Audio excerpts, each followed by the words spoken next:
Today I'm reviewing the Texas Chainsaw Massacre. I'm playing on PlayStation 5. It's a multiplayer game. If you ever played Dead by Daylight, it's kind of that style. It's the killer versus the victims or the survivors. This game's a little different because instead of just one killer versus survivors, it's actually a team of three killers. It's three killers from the Texas Chainsaw family versus four survivors.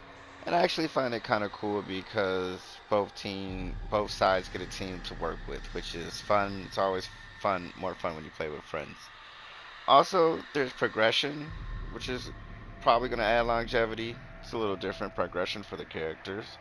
Obviously, everybody on the killer side always ends up wanting to pick Leatherface.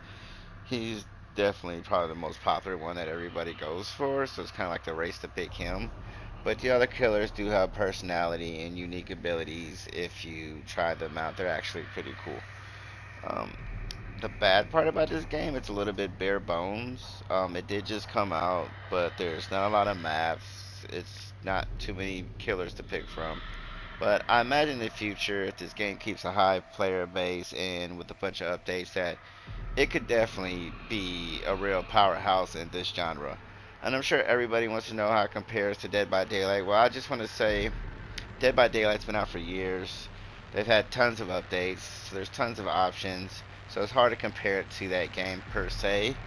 But if I was to say what game would I rather play today, it's going to be the Texas Chainsaw Massacre. It's just new, it's a little bit unique, and it just feels a little bit more fresh when you're on a team of killers instead of just running around by yourself.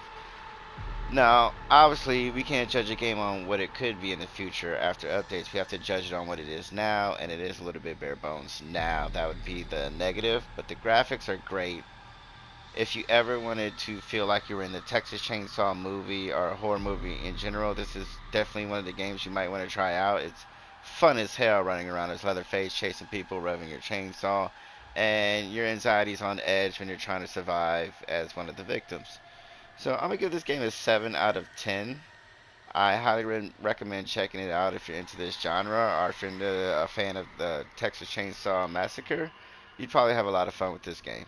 7 out of 10. Please like and subscribe. And when you subscribe, that's what helps us out a lot. So we really appreciate it. Thank you very much.